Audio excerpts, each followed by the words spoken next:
Here's Mr. Philosophy for you. No matter what you do, what your job is, there's always room for improvement, but sometimes I think it's allowed to be a little bit unrealistic and just think you're doing amazing work and it's great. As long as most of the time you're realistic about it, but you can be a bit cocky sometimes and just enjoy it, and you need that enjoyment. If all you are is critical about yourself and you never give yourself a pat on the back, then it becomes a hard work and difficult and a struggle. But if you allow yourself just enough moments of joy and feeling good about your work, then it fuels you, and the rest of the week will fly by and you'll do amazing work. Hey everybody, that's been a few months. I was about to do this age thing. That shows you how well in touch I am with modern racing. They don't use that anymore, Niels. And that you don't need a clutch. Oh well, that shows you how in the zone I am. Anyway, GT3, last time, a few months ago, I played some ACC, which I quite enjoyed. And I was planning to do some RF2 as well. And in fact I did, but I was having reasonably high expectations, but was a bit disappointed. It was very drivable and all that, but there is this video of a super quick lap at the Nürburgring in a McLaren, and 152 or something. And the way that Alien, you know, the super skill, the way he drives the car is like a V8 supercar with a lock differential, low downforce and worn tires. So understeer like that, and then on the throttle, and then drifting out of the corners. I was really shocked to see how you should apparently drive those GT3 cars in RF2. At least back then. I don't know if they made any updates to that. So it was a bit shocking. It felt reasonably good to drive myself, but then I was a couple seconds too slow driving it a way that I felt they should be driven. So that was a bit disappointing, and I didn't make the RF2 video because it was, well, I got fed up. And it's a, you know, a testament to ACC that I've actually done it a few more times, spent a few more hours on it. And when I spent only a little bit of time with the other sims, it's not because of a sense of superiority. It's just that when you make your own physics, that's half the enjoyment. So the best any other sim can achieve is half the enjoyment-ish of making your own cars, when that's your job, your hobby, your passion. So that's probably why I always gravitate back to AMS, which I understand and I can make cars for. So I went back to GT3 with some data that I found and some people told me. Iris told me in a reply to a video I made about the aerodynamics of GT3 cars. Somebody gave me some pointers. So I went back to the drawing board with GT3 for AMS, and this has nothing, well, very little in common with the car I built some years ago for a customer. Plus the car I built for the customer some years ago, oh, we're not gonna die, no, was on the first generation of the Lamborghini. Was a few seconds slower, and we didn't have that much data as well. So I think nothing in this car is a direct copy of the model I did a few years ago. And turns out these GT3 cars have a lot more downforce than they had a dozen or so years ago.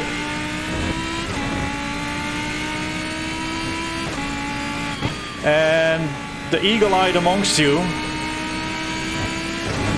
may have spotted this track, so let me get that out of the way as well. I think about 5 years ago I paid somebody some money to convert a couple of tracks from Assetto Corsa to AMS, and I've never sold them or did anything commercially with them. I just wanted some laser scan tracks to practice myself and enjoy. And so that's what this is. It should be the same mesh as AC, original AC. Laser scanning is not super holy, you know, depends on the people who scan the equipment, and some laser scan tracks are a lot more bumpy than others, even though in real life the tracks are similar. So laser scanning isn't perfect, but it always gets you close regarding to banking and stuff like that. You also don't know if they scanned things like the curbstones and stuff like that. So not necessarily perfect, but nice and bumpy. This always communicates through the wheel. It immerses when the track is bumpy, so that's cool. But anyway, GT3 AMS. So what is the perfect GT3 car in my eyes? Well, let's look at the main sims. So if iRacing, RF2, ACC. So a perfect GT3 car, in my subjective opinion, that's what an opinion is, has nothing to do with iRacing, doesn't have the driftiness and the slidiness and the rough handling of RF2, and has a bit more edginess, a bit more life and a bit more snappiness than ACC. Of those sims, ACC, subjectively to me, comes a lot closer than the other two, and I really enjoy it. But I wish it was a little bit more snappy and a little bit harder, I guess, because it's very difficult to mess up in ACC. You can be too slow, that's easy. I'm very good at being too slow, but it's very forgiving and a little sluggish. And there's plenty of footage of GT3 cars being fairly planted and stable, and then there's footage of this car at this track with some Italian driver who's got oversteer everywhere. So even within real GT3, based on the tires and the condition and the driver, you will see a lot of different driving styles, but I wanted to make it a little more hairy than ACC. And I've been enjoying myself immensely over the last couple of days.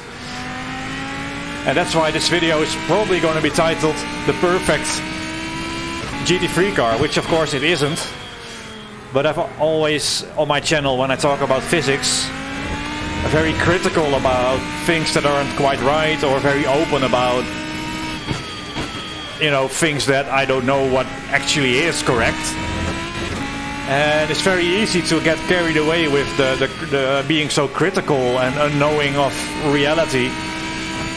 But at the end of the day, you have to sometimes perhaps fool yourself a little bit and just enjoy the sim and tell yourself this is the perfect car, even though it isn't. I know it isn't, but let's not be too critical, let's just enjoy. And I think that goes for any game, any sim you play. In order to get the most out of it, focus on its good points instead of getting annoyed with the shortcomings. So that's why I guess I'll title this video clickbaity. Because to me, at this moment, I know it's not, but it feels perfect and I'm really enjoying myself. So what's different? Well, I've done a couple of things with the physics. Mainly with the tires, and to stop the cars from being drifty, I've got a little bit more drop off in the slip curves, so you would have to look at some of my other videos in order to understand that if you don't. But there is a bit more grip loss when I'm sliding, and on top of that I changed the temperature response of the tires. Now in this regard, AMS is not the most detailed and not the best, but you can still massage and tweak the numbers. And what's typically done with old G-Motor games is that the tires heat up fairly slowly. Oh, that was... And that's where we're on the point. So that's, you know, in ACC I think I would have saved that, but now I was being a complete idiot, trying to be clever talking, and then there I went. So the temperature response tends to be quite slow in AMS and in a lot of sims, so your tire heats up and cools down slowly throughout a turn. And here I've tried to massage the numbers a bit, so we are actually getting the surface temperature of the tire, which shoots up like 50 degrees in 1.5 seconds or something. Is easy. And that means you feel understeer and oversteer and overheating the tires sort of on a per corner basis, rather than in perhaps in AMS or in other sims that don't really focus on the surface temperature but more like on the core temperature.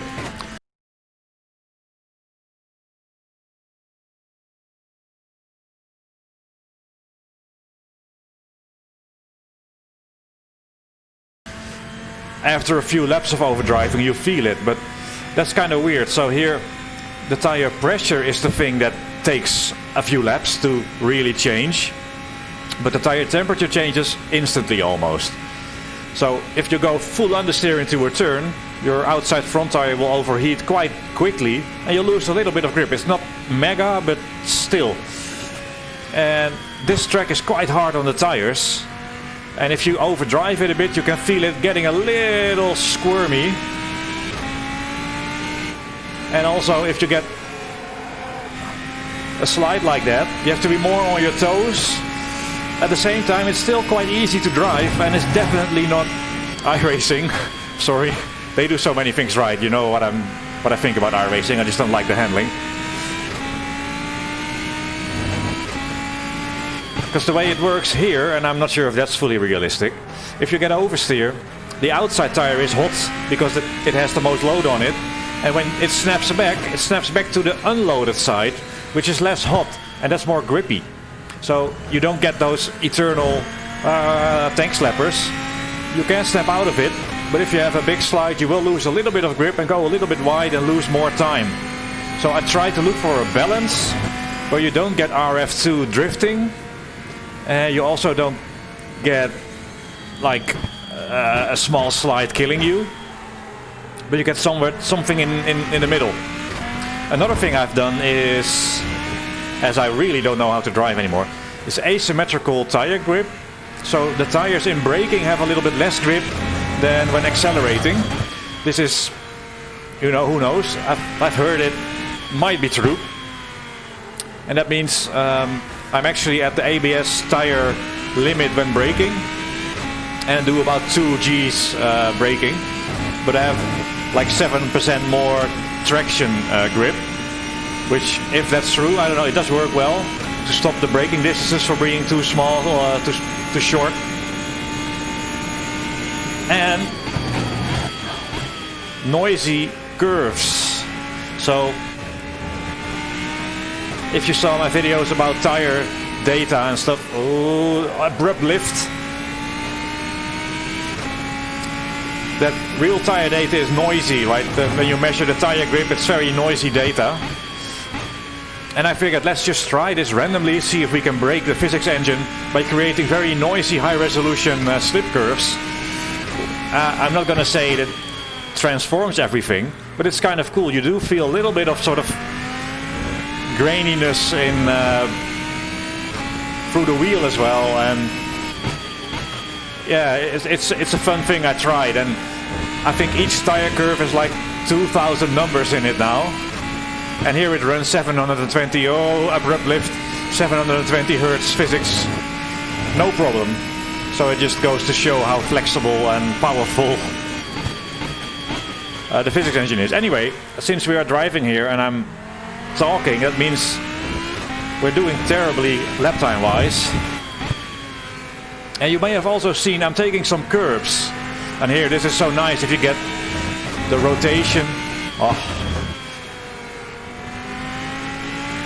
I don't know what it is with curbstones. Some cars in AMS, I make them to the best of my ability. You touch a curb and you die. And here it is reasonably well, you know, pretty good. However, like I said, perhaps the laser scanning of the track, they don't include the curbs, and they're still man-made. But here I can probably take a little bit there, take a little bit there. It's not the quickest way, but it didn't make me spin out.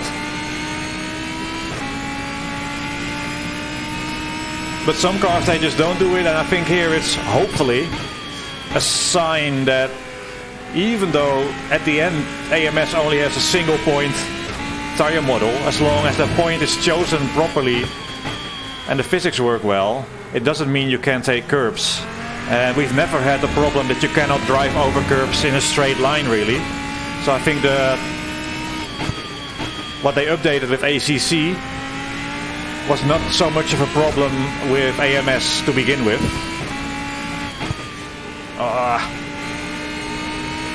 It does feel a little bit on the grippy side, but we'll see if I manage to do a few real laps. Of course, we have ABS and TC.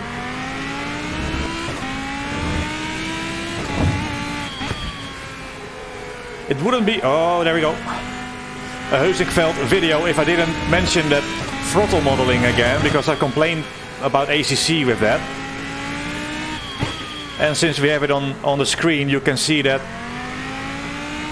the car responds already at low RPM with a little bit of throttle input, so I can feed it in better. And you might say, well, you've got traction control, who needs that? Still, you want to be smoother with the weight transfer, and it helps if you're a little smoother out of the turns, feeding the throttle in sometimes.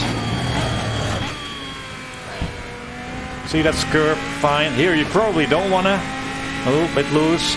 Abrupt lifts, you see, and then it's currently sliding. See? And that's not hard, but I cannot afford to be too lazy and wait too long with the correction. And like I said, there is GT3 footage where they drive like that, and there is footage where it's more stable. I guess a lot depends on the driver, the condition of the tires, everything like that. But they are not super lazy in what you see there. This feels more alive. And oh, there's the back.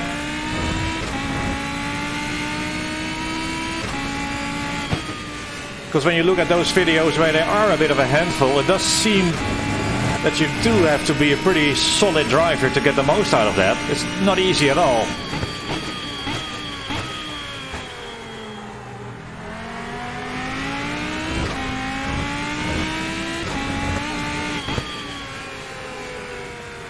And with the video I made about the ACC Aero, I don't know if what I said in that video is true, if the data we found in ACC is actually used by ACC or if it's some sort of indication. But anyway, I'm a few times more sensitive with my Aero. So it's more pitch sensitive, ride height sensitive. If the nose goes down, the downforce moves to the front. If I accelerate, the nose goes up, downforce moves to the rear tires. So braking and entering still makes you lean on the front tires, and the nose goes down a little bit, as does the Aero goes forward and you get oversteer. So a lift here is abrupt lift, nose goes down, plus the engine braking and everything like that, the load goes to the front. So what I hope to get here is a car that is a bit more lively, a bit more nervous perhaps, but doesn't need oversteer in every corner or need too many corrections. So it's a really subjective balance between a lively car and a planted car. Another difference, you can see I've not been making videos for a few months because there's a lot to tell, is the differential. I think there might be an issue with how it is modeled in the physics engine, especially for coast situations. And as far as I understand, and I don't understand too much because I don't have a lot of data, but these GT3 cars have quite a bit of diff lock to help them being stable And what it seems to come down to is you need a lot more diff lock in AMS for the coast setting anyway, to get the same braking stability as you do in real life. So that's another change. So we have new slip curves with a little bit more drop off, nothing major, but a little bit noisy slip curves for some fidelity. Subtle, barely noticeable differences. Asymmetrical acceleration and braking grip.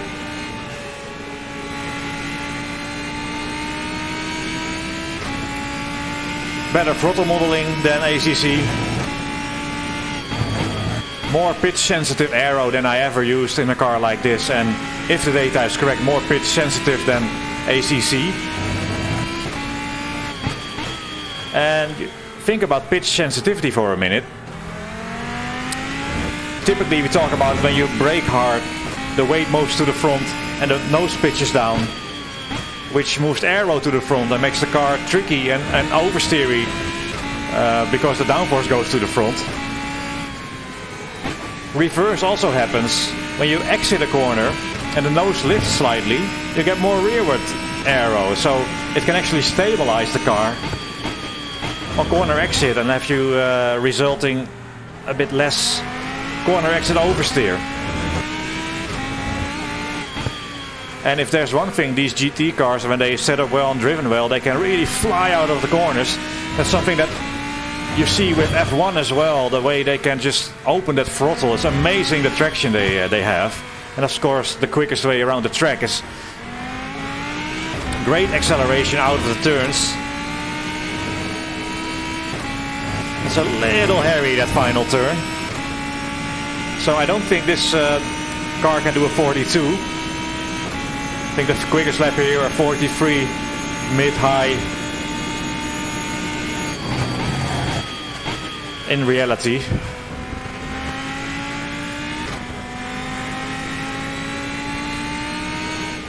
So there it goes. Oh, it's beautiful when it does that.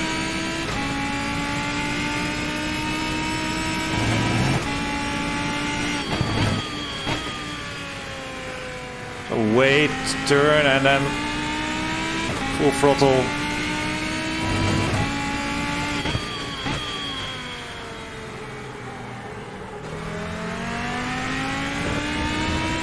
And the traction control makes you just fly out of the turns. Oh, that's lift off, corner entry oversteer there.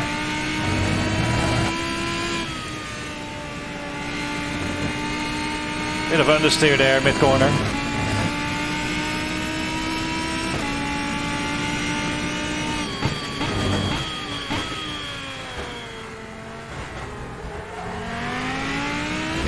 I also spent some time on the sound. Now, I always get really frustrated when working on the sound, but I changed the V10 samples a little bit. Curbstones are clearly audible. And, as I will demonstrate, listen.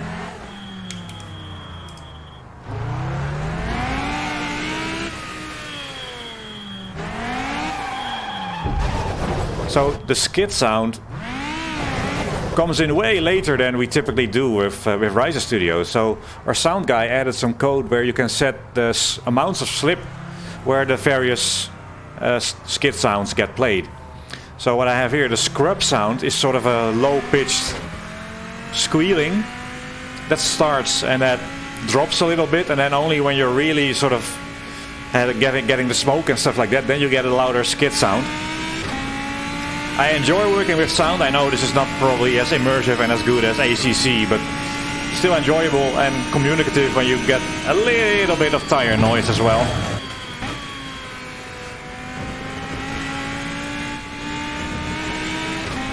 So let's do a few more laps in.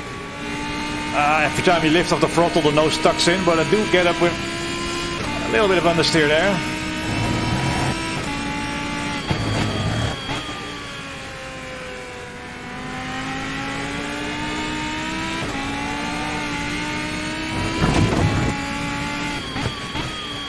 Let's see if we can do a reasonable clean 44-ish. Oh yeah, I turned traction control off. Let's put it back on. The ABS and traction control systems in AMS are both bad and good. They are in some ways too good, and I think it's the same in RF2 still, but I'm not exactly sure. Traction control is sort of stability control as well. It looks at more than wheel spin, let's say that, to decide if you want to sort of hold back the throttle a little bit. It looks at entire sliding of the tire before the entirety of the tire. So it's in a way probably too good.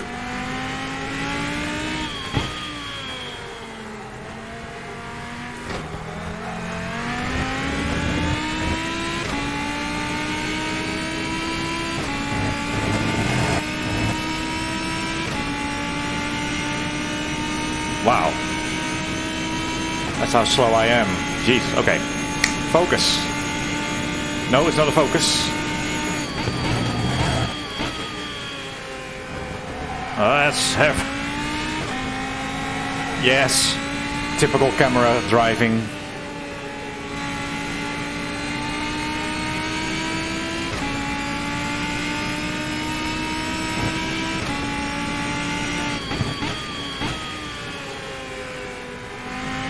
I forgot that. My right foot isn't compatible with recording video. Understeer.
Oh, lovely.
So, as usual, for the camera it's always a little extra twitchy.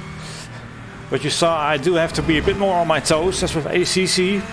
Perhaps a bit too much so, because don't have that little bit of extra talent. Plus, like I say, when you make a video I always get into Tiffany Dell mode. But on your toes is something you have to be. You're not drifting everywhere. That really loses you more time compared to perhaps RF2 or with some of the tire curves and temperature behavior I would have made earlier, where you don't get really much of a penalty. So it becomes sort of a knife edge. The whole lap is a knife edge. And when you get that, and for example here, if you get the rotation on corner exit, so like you see it, I don't know if you see that. It's sort of, yes, it does rotate, it moves, but it's not a drift. It's just a 4-degree slip angle, 5-degree slip angle. Happy slide.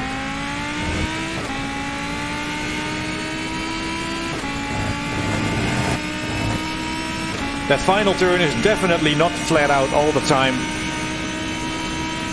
Need pretty fresh tires and good conditions, it seems, in real life. It's a bit hard. That's late, that's very late, but it helps so much that half throttle works better. Because you may have ABS, you may have traction control, but you don't want to use them as binary on-off inputs.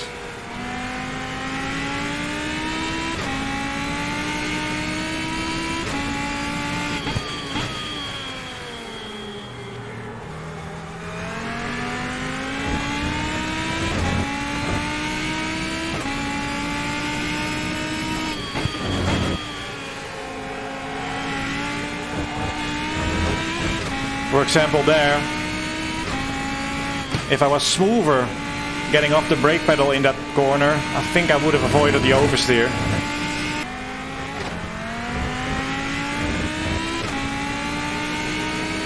Oh, sliding. Oof.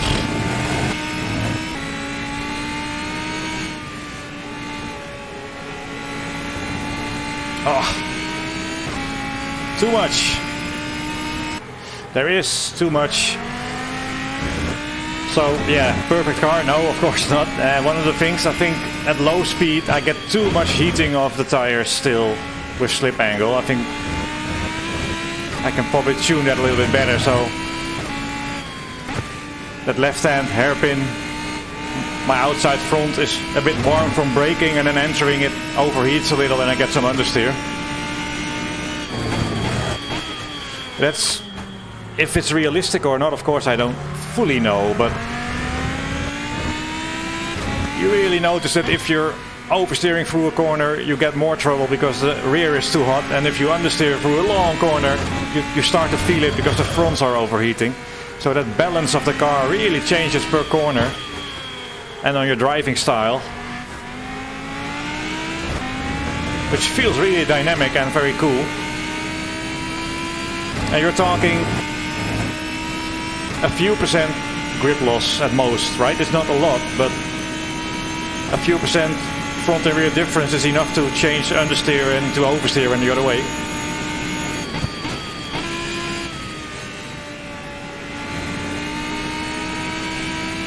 But you can see just how little issue it has relatively with curbs. Not quite ACC where you can really take most of them, but clobber the curves there.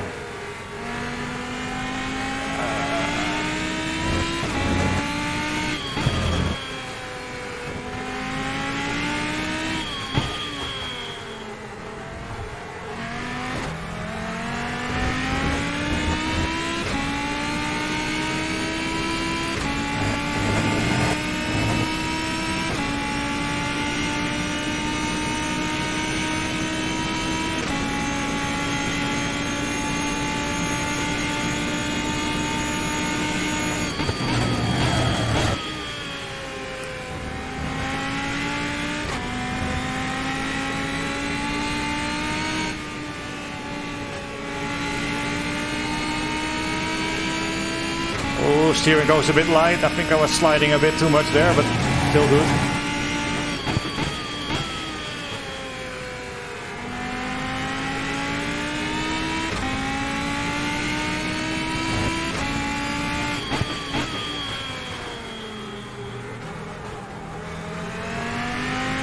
That's terrible. Oh, yeah, that's your lap gone.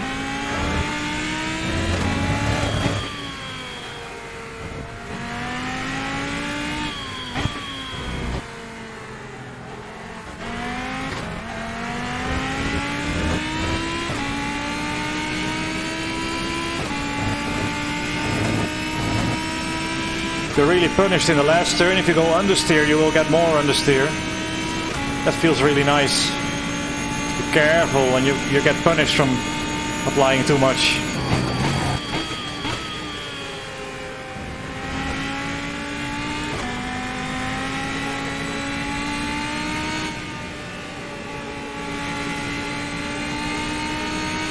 And there, the abruptness of your throttle lift gives you under or oversteer.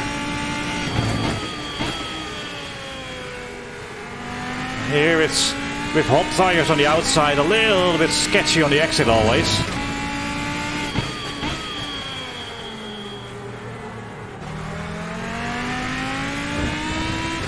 That doesn't feel great, too hot outside front tire.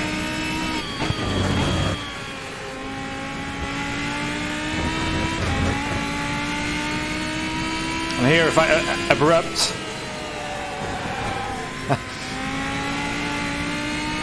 so I really like that how abrupt you are with your inputs. Really upsets the balance.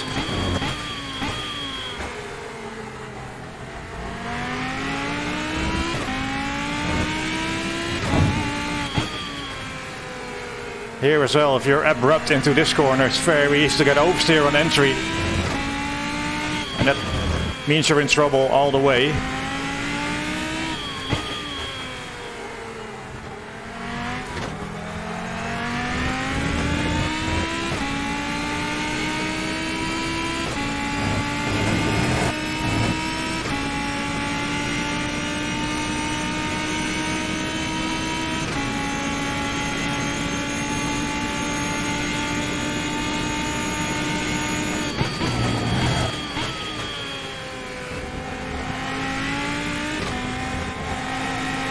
Yeah, bad.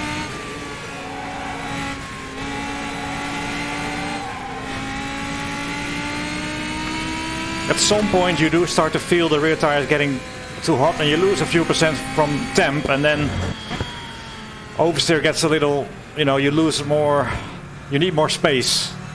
It's still quite doable.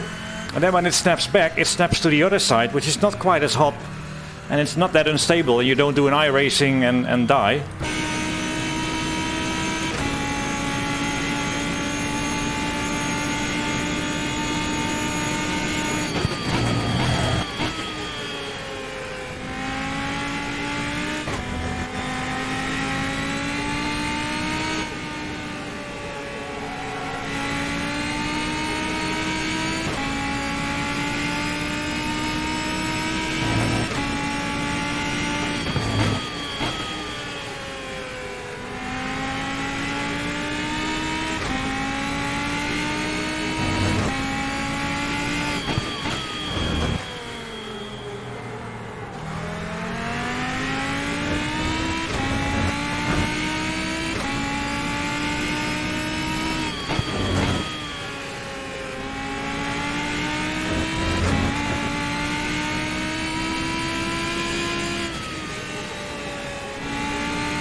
So I think that's about enough for this track. As always, when I'm driving, you know, 144 something, there is a second more in the car, and there's a little bit more probably in me from when, well, you know, not filming this would help. So another thing, it's a really big difference if your car is able to do a 144 or with an Alien, or an Alien can do a 142. That 2 seconds worth of grip is insane, and I think in ACC they are a little bit too quick compared to real life, but that's the whole debate of perhaps you can be a bit quicker in the sim because things are more consistent and everything. Sure, but it doesn't really matter what's real or not, but it's a car that's 2 seconds slower or faster can make the difference between a planted and a sliding car. And I always try, you know, I think these real drivers are really good and they can get to the limit of situations very quickly. So I don't think there's that much reason to assume that in real life you wouldn't take it quite as quickly as in the sim. So I hope that when I do a 44.5, that's probably 43.0 ultimately available in this car, which is probably about the limit of what you can do in this sort of car at this sort of track. It's always a little tricky. I don't know the BOP of this car, exact tire grip we don't know, weight, engine restrictions. So lots to be said there, but just bear in mind that a car that's a bit slower ultimately feels quite different, and a few seconds a lap it transforms a car from like having worn tires to having new tires. So there's more tracks though. Let's do some Brands Hatch, see how that goes. Why? Yes, why? Brands Hatch, they actually drive here. It's insane. Such a roller coaster track. And it's been a few minutes since I talked about it. So there goes my throttle model again. What? It's slightly uphill, slightly. So it's so easy. Little throttle, you hear the revs, and now driving away with the clutch. That's super easy, and I bet if you do that with ACC, as long as you keep the revs above sort of the idle stalling revs, that's going to be a little harder. As the revs drop, torque goes up. It sounds strange, but that's how engines probably work with a little bit of throttle.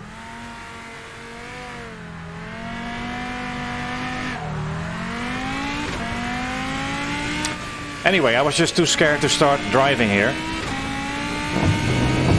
It being such a Larry track, I think we may have to change the car setup a little bit. The onboard video here from a few years ago, either they couldn't get rid of it or they dialed in some understeer.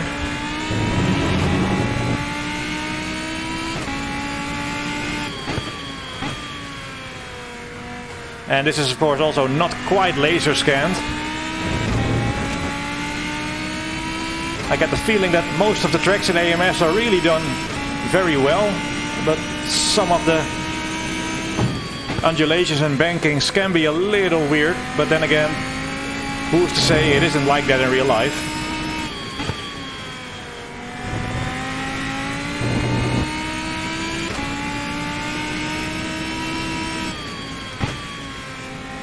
Oh, what a mad track.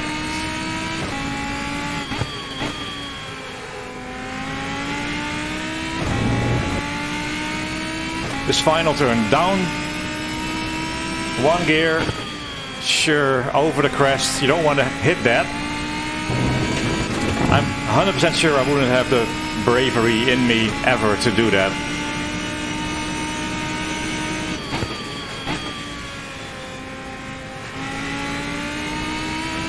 Oh, so much grip.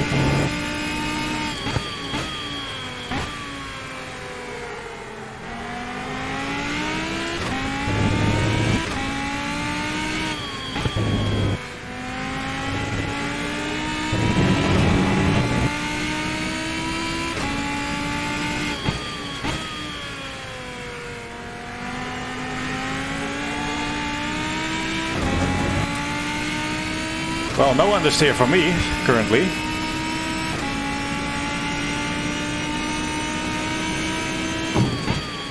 In fact, this track is probably a good humble pie moment of this video.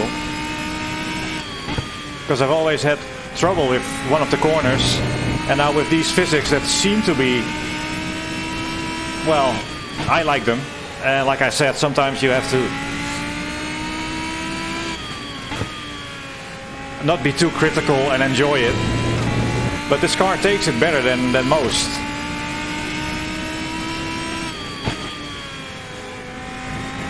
Oh boy. Yep.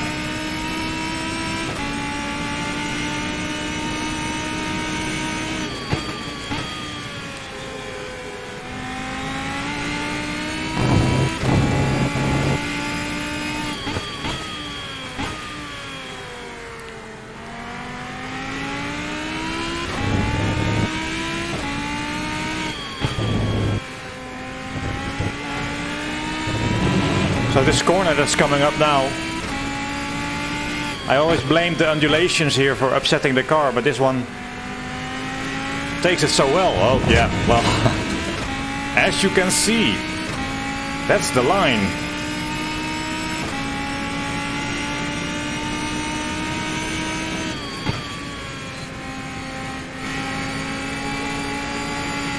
Ooh.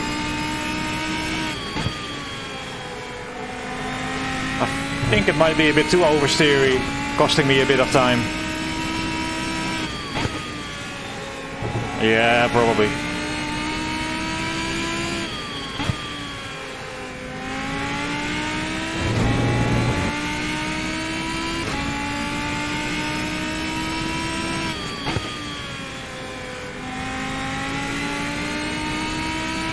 It is nice though, the final turn.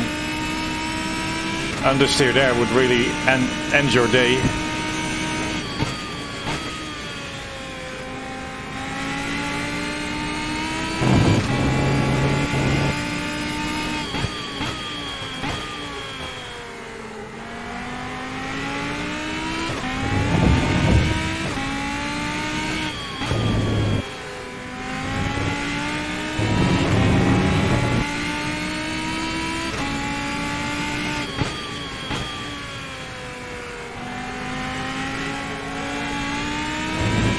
That's a little too oversteery in my hands.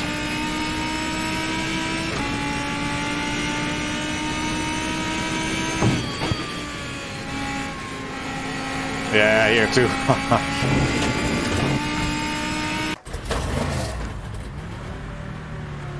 Easy getaway.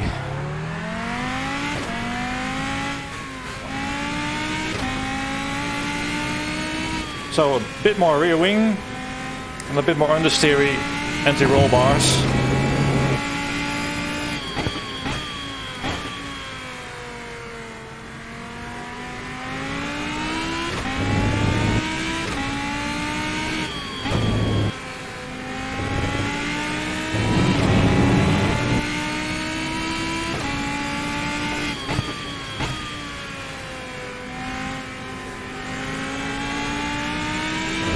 In case you're wondering, the cheat is that the tire pressures are constant.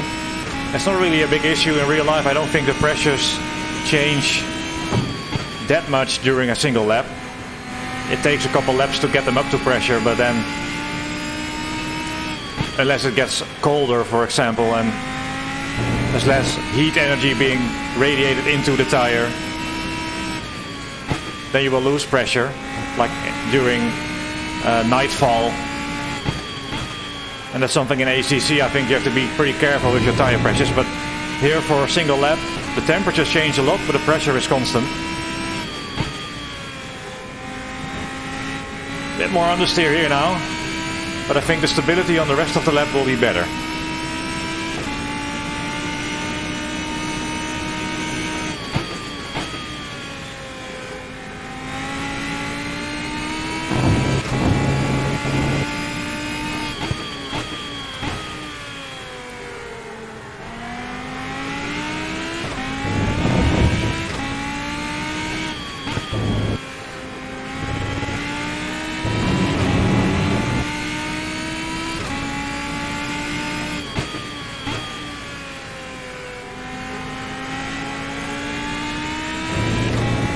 Yeah, much more calm collected. Now let's see what happens here. 4th gear mad turn.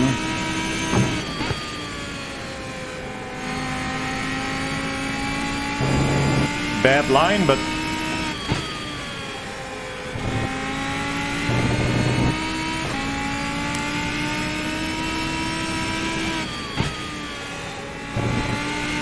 ah, nice.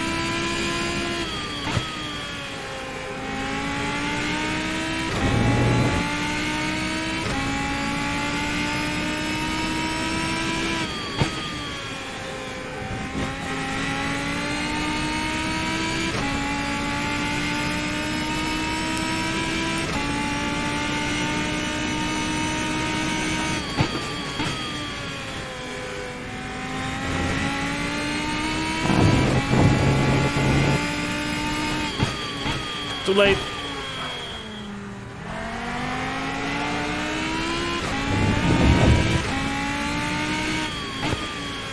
But I've never driven this track with such confidence, and my opinion on GT3 has really changed. With ACC first, it sort of opened the door for, well, this is actually still more of a challenge than fun that I hoped.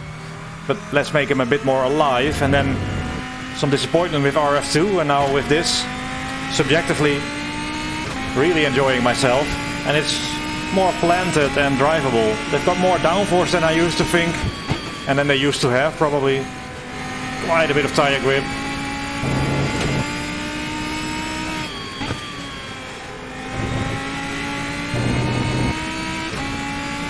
And they are lively, at least this one is in my hands.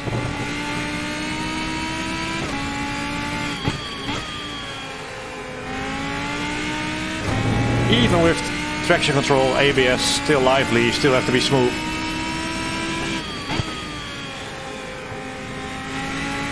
Oh, so nice.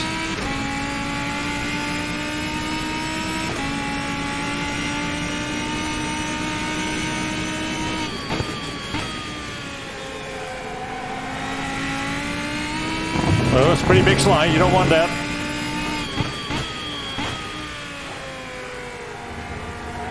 That's dumb. Crawling over those, climbing over those. No, yeah, no crash. Curbs, terrible.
Oh, that feels great. That feels amazing. Just braking here into the turn. Got a little oversteer.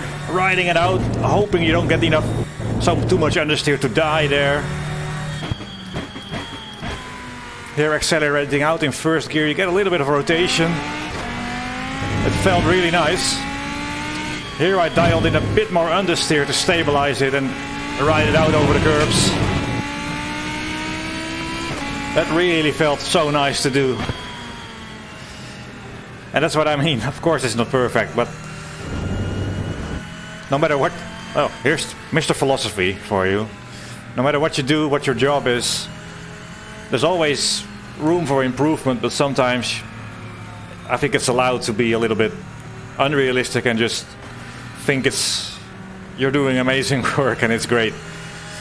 As long as most of the time you're realistic about it, but you can be a bit cocky sometimes and just enjoy it, and you need that enjoyment. If all you are is critical about yourself and you never give yourself a pat on the back, then it becomes a hard work and difficult and a struggle.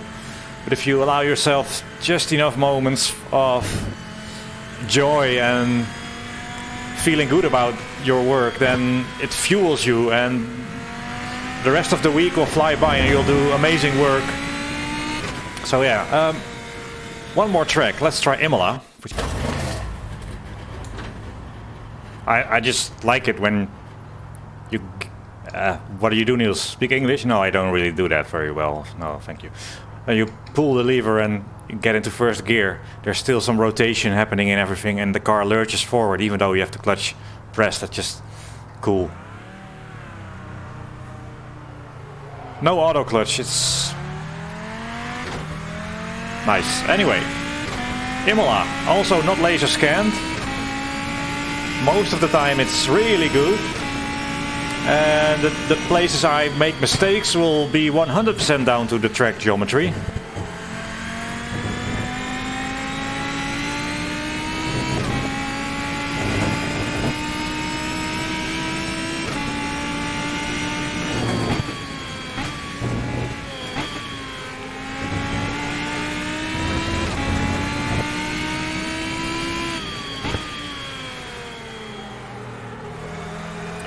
Sliding. What a difference from the roller coaster that was Brands Hatch. This is sort of a roller coaster but just scaled up a bit. Here the banking seems to fall away here a little earlier than I might like to, but like I said, with Brands Hatch as well, the turns that have given me issues in the past with these new tire heat physics and other improvements, and probably fooling myself a little bit because I'm riding this adrenaline wave this weekend of really enjoying the sim. It seems the car just handles it a bit better. Bad.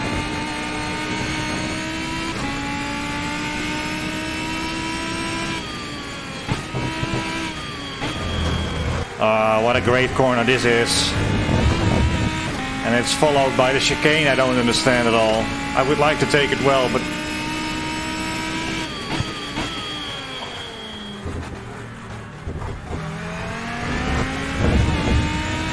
it takes the curbs better than ever. I just don't take the corner better than an imbecile.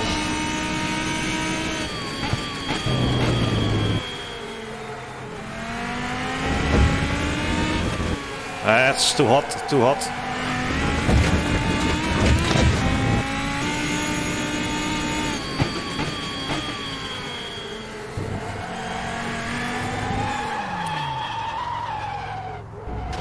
Too hot into the turn, and then I couldn't hold on to it anymore.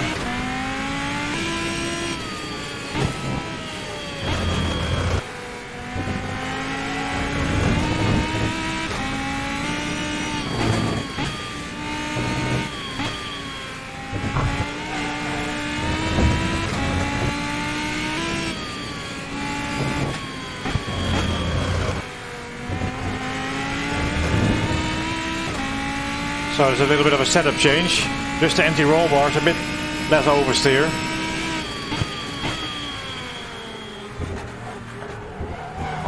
That's too rough. It responds quite directly to those anti-roll bar changes, and some people say that you change the wings for the high-speed balance, and you probably do. You change the anti-roll bars and stuff for the low-speed balance. I don't agree with that, because anti-roll bars work all the time, low and high speed, and aero works mostly at high speed. And with the anti-roll bars now stiffer on the front tire will be a little hotter than the rear tire, so that will also change your balance, probably ever so slightly.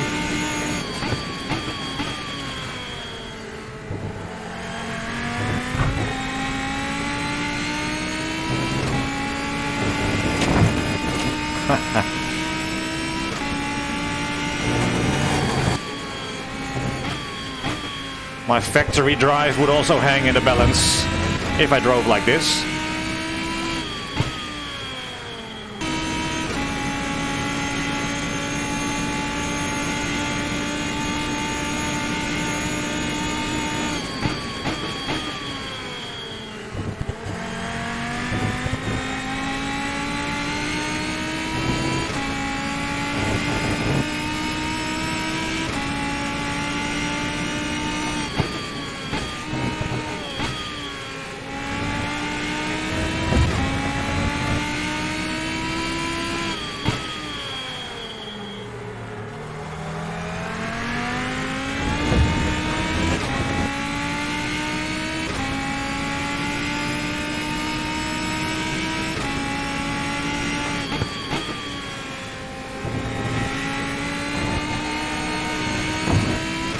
Terrible.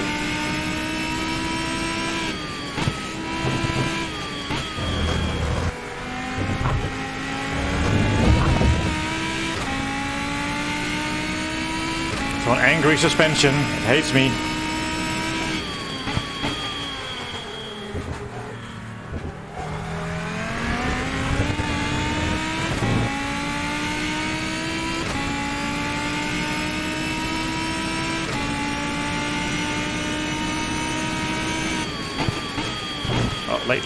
Late.